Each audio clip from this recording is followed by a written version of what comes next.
എൻ്റെ പേര് ഡോക്ടർ അനീഷ് രഘുവരൻ. ഞാനൊരു ഹോമിയോപ്പതി ഡോക്ടറാണ്. നമ്മളിന്നിവിടെ ഡിസ്കസ് ചെയ്യാൻ പോകുന്ന വിഷയം കുട്ടികളിലുണ്ടാവുന്ന അഡിനോയിഡ് ഗ്രന്ഥിയുടെ വീക്കത്തെക്കുറിച്ചാണ്. എന്താണ് അഡിനോയിഡ്? മൂക്കിന് പിൻഭാഗത്ത് തൊണ്ടയുടെ മുകൾ ഭാഗത്തായി കാണപ്പെടുന്ന ഒരു ഗ്രന്ഥിയാണ് അഡിനോയിഡ്. കുട്ടി ജനിക്കുമ്പോൾ തന്നെ ഈ ഗ്രന്ഥി രൂപപ്പെടുകയും 2-3 വയസ്സാകുമ്പോൾ ഈ ഗ്രന്ഥിയുടെ മാക്സിമം വലിപ്പം എത്തുകയും കാലക്രമേണ ഈ ഗ്രന്ഥിയുടെ വലിപ്പം കുറഞ്ഞ് ഒരു 20 വയസ്സാകുമ്പോഴേക്കും ഈ ഗ്രന്ഥി നമ്മുടെ ശരീരത്തിൽ നിന്നും ഇല്ലാതാവുകയും ചെയ്യും.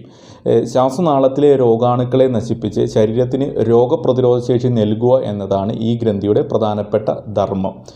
അടിക്കടിയുണ്ടാകുന്ന രോഗാണുബാധ, അലർജി, പാരമ്പര്യം, അതുപോലെ തന്നെ മുലപ്പാൽ കിട്ടാത്ത കുട്ടികൾ, അതുപോലെ തന്നെ അന്തരീക്ഷ മലിനീകരണം എന്നിവയാണ് അഡിനോയിഡ് ഗ്രന്ഥിയുടെ വീക്കത്തിനുണ്ടാകുന്ന പ്രധാനപ്പെട്ട കാരണങ്ങൾ.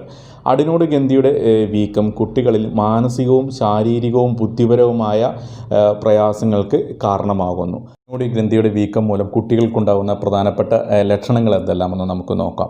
വിട്ടുമാറാത്ത ജലദോഷം, അടിക്കടി ഉണ്ടാകുന്ന ജലദോഷം, മൂക്കടപ്പ്, ചെവി വേദന, ചെവിയിലൂടെയുള്ള പഴുപ്പ്, കേൾവിക്കുറവ്, പഠനത്തിലുള്ള ശ്രദ്ധക്കുറവ്, ഉറക്കത്തിലുള്ള ഡിസ്റ്റർബൻസുകൾ, ഉറക്കത്തിലുള്ള കൂർക്കം വലി, അതുപോലെ തന്നെ ഇടയ്ക്കിടെ ഉണ്ടാകുന്ന കഫക്കെട്ട്, പനി, ശബ്ദത്തിലുണ്ടാകുന്ന വ്യതിയാനങ്ങൾ, ഇതെല്ലാമാണ് പ്രധാനപ്പെട്ട ലക്ഷണങ്ങൾ. തൊണ്ടയും ചെവിയും തമ്മിൽ ബന്ധിപ്പിക്കുന്ന യൂസ്റ്റേഷ്യൻ ട്യൂബിന് തൊട്ടു മുമ്പിലാണ് അഡിനോയിഡ് ഗ്രന്ഥിയുടെ സ്ഥാനം. അതുകൊണ്ട് തന്നെ ഈ ഗ്രന്ഥിക്ക് വീക്കം ഉണ്ടാകുമ്പോൾ യൂസ്റ്റേഷ്യൻ ട്യൂബിന് സമ്മർദ്ദം ഉണ്ടാവുകയും അവിടെ നീർക്കെട്ട് ഉണ്ടാവുകയും അവിടെ പഴുപ്പ് ഉണ്ടാവുകയും അത് കുറവിനും ചെവിയിലൂടെ പഴുപ്പ് പോകുന്നതിനും കാരണമാകുന്നു.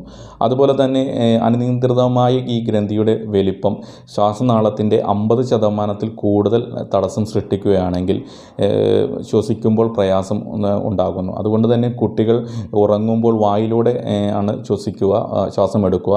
മൂക്കിലൂടെ ശ്വസിക്കുന്നതിന് പകരം വായിലൂടെ ശ്വാസം എടുക്കേണ്ട ഒരു അവസ്ഥ ഉണ്ടാവുകയും ചെയ്യുന്നു. ഉന്തിയ പല്ല്, തടിച്ച ചുണ്ട്, അതുപോലെ തന്നെ കൊഴിഞ്ഞ നെഞ്ച്, ഇതാണ് ഇവയുടെ പ്രത്യക്ഷ ലക്ഷണങ്ങൾ. മൂക്കിലൂടെ ശ്വസിക്കാതെ വായിലൂടെ ശ്വസിക്കുന്നത് കൊണ്ട് ഇവരുടെ മുഖം നീണ്ടു വരികയും പല്ല് പുറത്തോട്ട് തള്ളി വരികയും ചെയ്യുന്നു. ഇതെല്ലാമാണ് അഡിനോയിഡ് ഗ്രന്ഥിയുള്ള കുട്ടികളിൽ കണ്ടുവരുന്ന പ്രധാനപ്പെട്ട ലക്ഷണം. അഡിനോയിഡ് ഗ്രന്ഥിയുടെ വീക്കം നമുക്ക് എങ്ങനെ ഡയഗ്നോസ് ചെയ്യാമെന്ന് നോക്കാം. ടോർച്ച് അടിച്ച് മൂക്കിലോ തൊണ്ടയിലോ നോക്കിയാൽ നമുക്ക് അഡിനോയിഡ് ഗ്രന്ഥിയുടെ വീക്കം മനസ്സിലാക്കുവാൻ സാധിക്കുകയില്ല. ടോർച്ച് അടിച്ച് നോക്കുമ്പോൾ തൊണ്ടയുടെ 2 വശങ്ങളിൽ കാണുന്ന ഗ്രന്ഥികൾ അഡിനോയിഡ് അല്ല, അത് ടോൺസിൽ എന്ന് പറയുന്ന മറ്റൊരു ഗ്രന്ഥിയാണ്. അഡിനോയിഡ് ഗ്രന്ഥിയുടെ വീക്കം മനസ്സിലാക്കാൻ നമുക്ക് ഒന്നെങ്കിൽ എക്സ്റേയുടെയോ അല്ലെങ്കിൽ നേസൽ എൻഡോസ്കോപ്പിയുടെയോ സഹായം തേടാവുന്നതാണ്. ഗ്രന്ഥിയുടെ വീക്കമുള്ളതിനുള്ള ചികിത്സകൾ എന്തെല്ലാമെന്ന് നമുക്ക് നോക്കാം. ഹോമിയോപ്പതിയിൽ ഫലപ്രദമായ ചികിത്സകൾ ലഭ്യമാണ്. ആദ്യഘട്ടത്തിലാണ് ഇത്തരത്തിലുള്ള ചികിത്സകൾ തുടങ്ങുന്നത് എങ്കിൽ നമുക്ക് പൂർണ്ണമായും ഈ ഗ്രന്ഥിയുടെ വീക്കത്തെ നിയന്ത്രിക്കാൻ സാധിക്കും.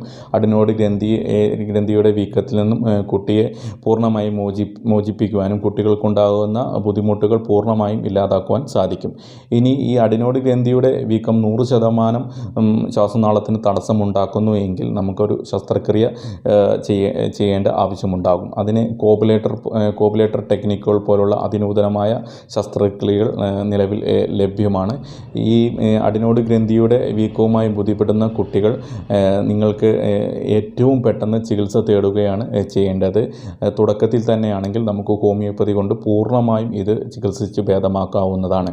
ഇത്തരം രോഗാവസ്ഥയുമായി ബുദ്ധിമുട്ടുന്ന കുട്ടികളുടെ രക്ഷിതാക്കൾ അടുത്തുള്ള ഒരു ഹോമിയോപ്പതി ഡോക്ടറുടെ സേവനം നിങ്ങൾക്ക് സ്വീകരിക്കാവുന്നതാണ്. Okay, thank you.